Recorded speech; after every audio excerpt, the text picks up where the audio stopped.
প্রিয় দর্শক, সাজ্জাদ কাদিরের প্রীতি নিন, শুভেচ্ছা নিন। আজকে আমি একা কথা বলবো না, দ্বৈতভাবে কথা বলবো। আজকে আমাদের এই লাইভে যুক্ত হয়েছেন মনোজ দাস বলছি। 17ই নভেম্বর 2025 সালে বাংলাদেশের আন্তর্জাতিক অপরাধ ট্রাইব্যুনাল সাবেক প্রধানমন্ত্রী শেখ হাসিনাকে মানবতা বিরোধী অপরাধের দায়ে মৃত্যুদণ্ডের রায় ঘোষণা করেছে। কিন্তু এই মৃত্যুদণ্ড অর্থাৎ ফাঁসির সাজা দেয়া হলো শেখ হাসিনাকে, অথচ আসলে শেখ হাসিনা ফাঁসির দড়িতে ঝুলবেন না, ঝুললেন মোহাম্মদ ইউনূস। কেন বলছে এই কথাটা এখানে আলোচনা করব। এই যে রায়টি দেয়া হয়েছে গতকাল, এটা কেবল একটি বিচারিক সিদ্ধান্ত নয়, বরং এটি বাংলাদেশের অন্তর্বর্তীকালীন সরকার এবং বিশেষত নোবেল লরিয়েট মোহাম্মদ ইউনূসের আন্তর্জাতিক সুনাম ও বিশ্বাসযোগ্যতার জন্যে তার উপরে একটা মারাত্মক আঘাত। বলা বাহুল্য, এই রায় বাংলাদেশের অভ্যন্তরে রাজনৈতিক ফাটল আরও চওড়া করবে এবং ইতিমধ্যে অর্থনীতি, আইন শৃঙ্খলা গোল্লায় যাওয়া, মবের দখলে যাওয়া বাংলাদেশকে যদি আরও ভয়ঙ্কর গৃহযুদ্ধের দিকে ঠেলে দেয় এই রায়, কেউ অবাক হবে না। যদিও শেখ হাসিনা বর্তমানে ভারতে নির্বাসনে রয়েছেন এবং রায় কার্যকর করা সম্ভব নয়, তবুও এই বিচার প্রক্রিয়া আন্তর্জাতিক আইন ও ন্যায় বিচারের মৌলিক নীতিগুলোকে ভয়াবহভাবে লঙ্ঘন করেছে। কিভাবে সেটা একটু দেখি। কেন এই রায়কে প্রহসনের বিচার বলা হচ্ছে, আসুন সেই প্রশ্নে যাই। আন্তর্জাতিক অপরাধ ট্রাইব্যুনালের এই বিচার প্রক্রিয়া ক্যাঙ্গারু কোর্ট বা প্রহসনের বিচারের সকল বৈশিষ্ট্য বহন করছে। কাকে বলা হয় প্রহসনের বিচার? তার মূল লক্ষণগুলো হলো রায় আগে থেকে নির্ধারিত থাকা, নিরপেক্ষতার অভাব, আইনি প্রতিনিধিত্বের অধিকার থেকে বঞ্চিত করা, প্রমাণ দমন করে দেওয়া, প্রমাণ নষ্ট করা এবং যথাযথ প্রক্রিয়ার লঙ্ঘন করা, এগুলো হচ্ছে প্রহসনের বিচারের লক্ষণ। শেখ হাসিনার বিরুদ্ধে পরিচালিত এই বিচার বা অবিচার বা বিচারহীনতার মানদণ্ডে পুরোপুরি খাপ খেয়ে যায়। প্রথমত, শেখ হাসিনাকে তার অনুপস্থিতিতে বিচার করা হয়েছে। আন্তর্জাতিক আইনের মৌলিক নীতি অনুযায়ী অভিযুক্তের নিজের বিচারে উপস্থিত থাকার অধিকার রয়েছে। আন্তর্জাতিক দেওয়ানি ও রাজনৈতিক অধিকার চুক্তি ICCPR তার 14/3 14(3) ঘ ধারা স্পষ্টভাবে বলে যে প্রত্যেকে নিজের বিচারে উপস্থিত থাকার এবং ব্যক্তিগতভাবে নিজের পছন্দের আইনি সহায়তার মাধ্যমে আত্মপক্ষ সমর্থনের অধিকার রয়েছে। যদিও ব্যতিক্রম পরিস্থিতিতে অনুপস্থিতিতে বিচার যায়, তাহলেও সেটা তখনই করা যায় যখন অভিযুক্ত ইচ্ছাকৃতভাবে বিচার এড়াচ্ছেন এবং তার অধিকারগুলো অর্থাৎ ন্যায়িক বিচার, সম্পূর্ণ সঠিক বিচার পাওয়ার অধিকারগুলো সম্পূর্ণভাবে সংরক্ষিত থাকা সত্ত্বেও তিনি যখন গড় হাজির থাকেন অভিযুক্ত, তখন তার অনুপস্থিতিতে বিচার করা যায়। বলা বাহুল্য, এখানে বিচার প্রক্রিয়ায় শেখ হাসিনার ন্যায়িক অধিকার আদৌ রক্ষিত হয়নি এবং এটা একটা সুষ্ঠু ন্যায় বিচারের যে পক্ষে সেই রকম ব্যবস্থা সেখানে ছিল না। তো তার জন্যেই আজকে এই অবস্থা, তিনি সেখানে যেতে পারেননি এবং এটা আগাগোড়া এই বিচার হচ্ছে প্রতিশোধ স্পৃহা থেকে তৈরি করা একটা বিচার প্রক্রিয়া। দ্বিতীয়ত, ট্রাইব্যুনালের বিচারকদের নিরপেক্ষতা নিয়ে গুরুতর প্রশ্ন রয়েছে। জাস্টিস মোহাম্মদ গোলাম মর্তুজা মজুমদারের নেতৃত্বে থাকা 3 সদস্যের প্যানেলের বিচারকরা সবাই রাজনৈতিকভাবে আওয়ামী লীগ বিরোধী, বিএনপি, জামাত এদের সাথে যুক্ত এবং তাদের সাথে প্রকাশ্যভাবে সম্পৃক্ত। প্রধান প্রসিকিউটর তাজুল ইসলাম, তিনিও জামাতের লোক। এটা বিচারিক প্রক্রিয়ার নিরপেক্ষতার স্পষ্ট লঙ্ঘন। তৃতীয়ত, শেখ হাসিনাকে তার পছন্দের আইনজীবী নিয়োগের সুযোগ দেয়া হয়নি। তিনি যাদেরকে নিয়োগ দিতে চেয়েছিলেন ঢাকার, তাদের সেই নিয়োগটা এগুলো গ্রহণ করা হয়নি। ট্রাইব্যুনাল রাষ্ট্রীয়ভাবে শেখ হাসিনার জন্য একজন আইনজীবী নিযুক্ত করেছে। ব্রিটিশ সাংবাদিক ডেভিড বার্গম্যান এই উদ্বেগ প্রকাশ করেছেন যে একই আইনজীবী শেখ হাসিনা এবং তার সহ অভিযুক্ত আসাদুজ্জামান খান কামাল এই দুজনকে প্রতিনিধিত্ব করছেন, যেটা করতে পারেন না। এটা স্বার্থের সংঘাতের একটা স্পষ্ট উদাহরণ। এটা কখনোই গ্রহণযোগ্য নয়। আন্তর্জাতিক অপরাধ ট্রাইব্যুনালের বিতর্কিত ইতিহাস দিকে একবার দেখা যাক। বাংলাদেশের আন্তর্জাতিক অপরাধ ট্রাইব্যুনাল দীর্ঘদিন ধরে আন্তর্জাতিক সমালোচনার মুখে রয়েছে। 2012 সালে হিউম্যান রাইটস ওয়াচ ট্রাইব্যুনালকে গভীরভাবে সমস্যাযুক্ত, ন্যায্য বিচারের মানদণ্ডের প্রশ্নে ভরা বলে অভিহিত করেছিল। সংস্থাটির এশিয়া বিভাগের পরিচালক ব্র্যাড অ্যাডামস তিনি বলেছিলেন, যদি বাংলাদেশ সরকার চায় যে এই বিচারগুলো গুরুত্বের সাথে নেওয়া হোক, তাহলে অবশ্যই নিশ্চিত করতে হবে যে অভিযুক্তদের অধিকারগুলো সম্পূর্ণভাবে সম্মানিত হচ্ছে। এটা তার আমলের কথা। অ্যামনেস্টি ইন্টারন্যাশনালও ট্রাইব্যুনালের তীব্র সমালোচনা করেছিল এবং বলেছিল যে ট্রাইব্যুনাল সম্পূর্ণভাবে আন্তর্জাতিক মানদণ্ড অনুসরণ করছে না। জাতিসংঘের মানবাধিকার বিশেষজ্ঞরা উদ্বেগ প্রকাশ করেছেন যে হাসিনার বিচার ন্যায্য বিচার ও যথাযথ প্রক্রিয়ার মানদণ্ড মেনে হচ্ছে না। ইউরোপীয় ইউনিয়ন 2024 সালের নভেম্বরে আইসিটির আইন কাঠামো নিয়ে উদ্বেগ প্রকাশ করেছিলেন গত বছর, এবং আন্তর্জাতিক মানবাধিকার মানদণ্ডের সাথে সামঞ্জস্যপূর্ণ করতে দ্রুত সংশোধনের আহ্বান জানিয়েছিল। ইউরোপিয়ান ইউনিয়ন জোর দিয়েছে যে আইনি প্রক্রিয়ার সকল পর্যায়ে যথাযথ প্রক্রিয়া নিশ্চিত করার গুরুত্ব রয়েছে।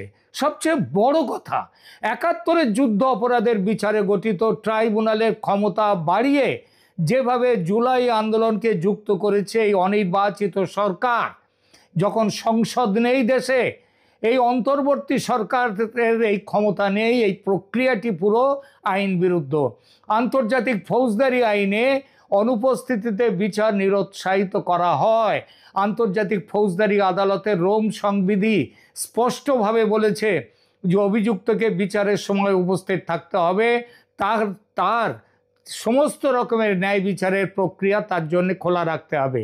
যুগোস্লাভিয়া এবং রুয়ান্ডার জন্য আন্তর্জাতিক ফৌজদারি ট্রাইব্যুনালগুলো এবং সিয়েরা লিওনের বিশেষ আদালত সব জায়গাতে অনুপস্থিতিতে বিচার নিষিদ্ধ করেছে, যেটা বাংলাদেশে হলো। হিউম্যান রাইটস ওয়াচ স্পষ্টভাবে বলেছে যে অভিযুক্তের অনুপস্থিতি বিচার প্রক্রিয়াকে দুর্বল করে এবং অভিযুক্তের অধিকারকে ক্ষতিগ্রস্ত করে। আন্তর্জাতিক আইনের প্রবণতা হলো আসামিকে শারীরিকভাবে উপস্থিত থাকা এবং নিজের বিচারে অংশগ্রহণের জন্য যাবতীয় ন্যায় বিচারের অধিকার তাকে দিতে হবে।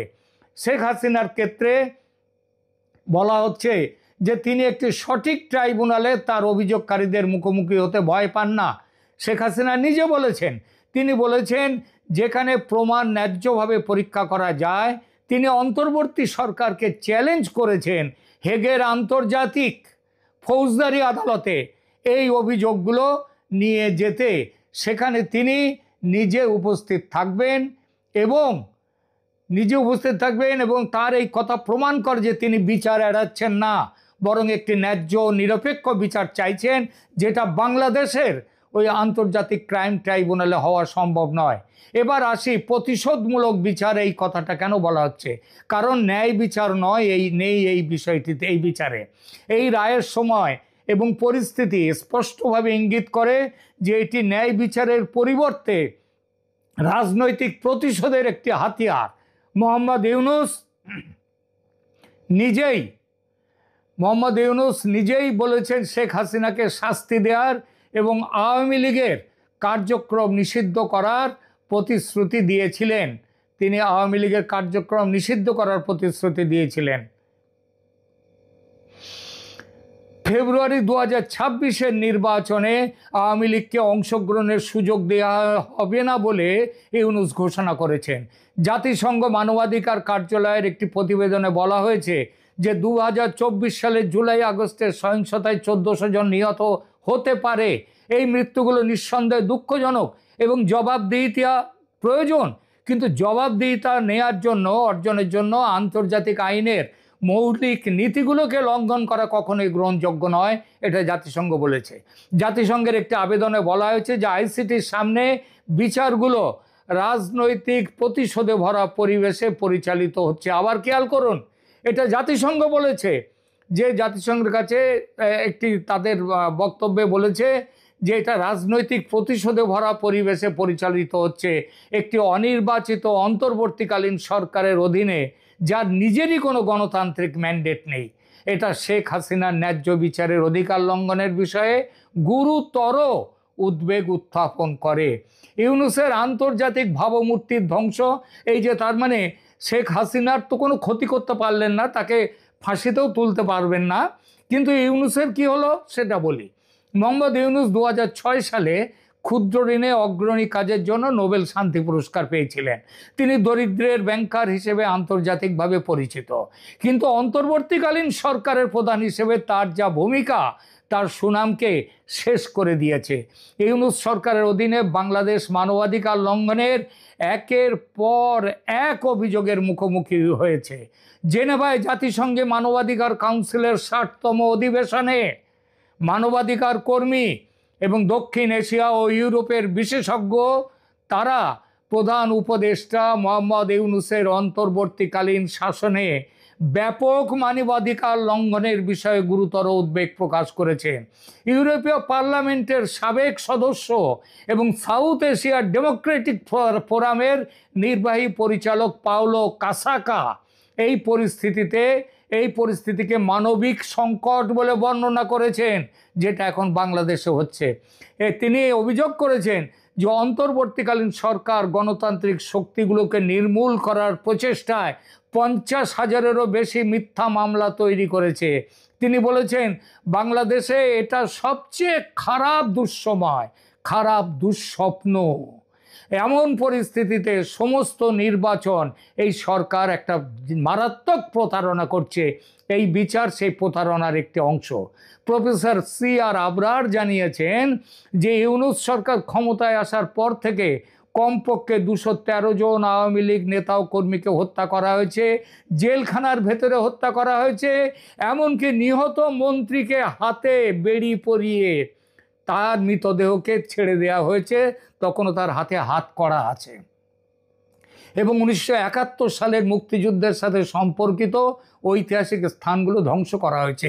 আজকের বিচারের মধ্যেও বিচারপতিরা এই ব্যাপারটি বলেছেন। 1971-এ মুক্তিযুদ্ধ নিয়ে বলেছেন এটা পার্শ্ববর্তী একটি দেশের, প্রতিবেশী দেশের সাথে ষড়যন্ত্র করে নাকি শেখ মুজিব বাংলায় সেই সময় পাকিস্তান থেকে বিচ্ছিন্ন হয়েছিলেন। তাহলেই বোঝা যায় এই বিচার কারা করছে, কারা বসেছে বিচারকের জায়গায়, আর তাদের মাথায় কারা বসে রয়েছে। দ্বিতীয়, ব্রিটিশ রাজনৈতিক বিশ্লেষক ক্রিস্টোফার জে ব্ল্যাকবার্ন তিনি জোর দিয়ে বলেছেন যে মানবাধিকার রক্ষা ছাড়া কোনো আন্দোলনকে বৈধ বলে বিবেচনা করা যায় না। তিনি বলেছেন মানবাধিকারের সুরক্ষা সবার আগে দরকার, তা সে বিপ্লব হোক আর যাই হোক। আন্তর্জাতিক সম্প্রদায় তারা যেভাবে আজ একটা সময় যখন ইউনূসের শ্রম আইন লঙ্ঘনের অভিযোগে মামলা হয়েছিল মোহাম্মদ ইউনূসের বিরুদ্ধে, তখন 170 জনেরও বেশি বৈশ্বিক ব্যক্তিত্ব, যার মধ্যে সাবেক মার্কিন পররাষ্ট্রমন্ত্রী হিলারি ক্লিন্টন, ভার্জিন গ্রুপের প্রতিষ্ঠাতা রিচার্ড ব্রানসন এবং ইউটিউব প্রধান গায়ক বোনো তারা ছিলেন। তারা শেখ হাসিনাকে ইউনূসের নিপীড়ন বন্ধ করতে বলেছিলেন। আজ সেই তারা কিন্তু একদম চুপ হয়ে রয়েছেন। এটা বড় অদ্ভুত লাগে না? বড় লজ্জার লাগে না? ভারত প্রথম থেকেই যেভাবে শেখ হাসিনার পাশে ছিল এখন সেইভাবে আছে। আগামী 2026-এর নির্বাচনে, ফেব্রুয়ারির নির্বাচন হোক কিংবা তার আগেও হতে পারে কিংবা পরে যখনই হোক না কেন, সেই নির্বাচনে ভারতকে মানে শেখ হাসিনার দল আওয়ামী লীগকে ছাড়া নির্বাচন হবে না, এটা নিশ্চিত। তাহলে শেখ হাসিনার ছাড়া নির্বাচন না হতে গেলে তাহলে সেখানে কী হবে? এই যে আজকের যে রায়টি দেওয়া হলো, গতকাল যে 17ই নভেম্বর যে রায়টি দেওয়া হলো, আপনি দেখে নেবেন, আজ একটা লিখে নিয়ে নিন যে আগামী দিনে আওয়ামী লীগকে নির্বাচনে অংশ নিতে হবে বিশ্ব জনমতের চাপে, নইলে নির্বাচন হবে না। ভারত কেন নির্বাচনই হবে না? বিশ্ব জনমতের চাপেই নির্বাচন হবে না। আর নির্বাচন হবে তো আওয়ামী লীগকে নিয়ে হবে। No vote, no Awami League, no vote. আর এইবার সেইখানটায় বলি, সেই নির্বাচনে তারপরে যখন ক্ষমতায় আওয়ামী লীগ তার ক্ষমতায় ফিরে আসার পথটা প্রশস্ত হলো, গায়ের জোরে ভোট করা যাবে না। আর ওই ফেসবুকে যারা বিপ্লব করছে শেখ হাসিনার নামে, সেটা বলছে সেই বিপ্লবও করা যাবে না। সুতরাং আগামী দিনে আওয়ামী লীগ ক্ষমতায় আসছে এবং আওয়ামী লীগ ক্ষমতায় এলে এই যে ট্রাইব্যুনালের বিচার, এটা ডাস্টবিনে চলে যাবে, ডাস্টবিনে। ওই ডাস্টবিন শফিকুল যেমন চলে যাবে ডাস্টবিনে, এবং তার সঙ্গে তার গুরুরা, তার চেলারা, তার সবাই চলে যাবে, তেমনিভাবে এই আইনও চলে যাবে, এটাও চলে যাবে। তাই বলেছি আমি যে ফাঁসির সাজা পেলেন শেখ হাসিনা, কিন্তু ফাঁসির দড়িতে ঝুললেন মোহাম্মদ ইউনূস। মনে রাখবেন, দুনিয়া নভেম্বরের 17 তারিখে 2025-এ থেমে থাকবে না, এগিয়ে যাবে। এমন দিন আসবে যেদিন ইউনূস পালাবার পথ পাবেন না, আর শেখ হাসিনা ফিরবেন ক্ষমতায় রাজার বেশে। তিনি ক্ষমতার অধীশ্বরী হবেন। কি হবে সেদিন? আপনার মিস্টার নোবেল লরিয়েট একবার ভেবে দেখেছেন? ধন্যবাদ।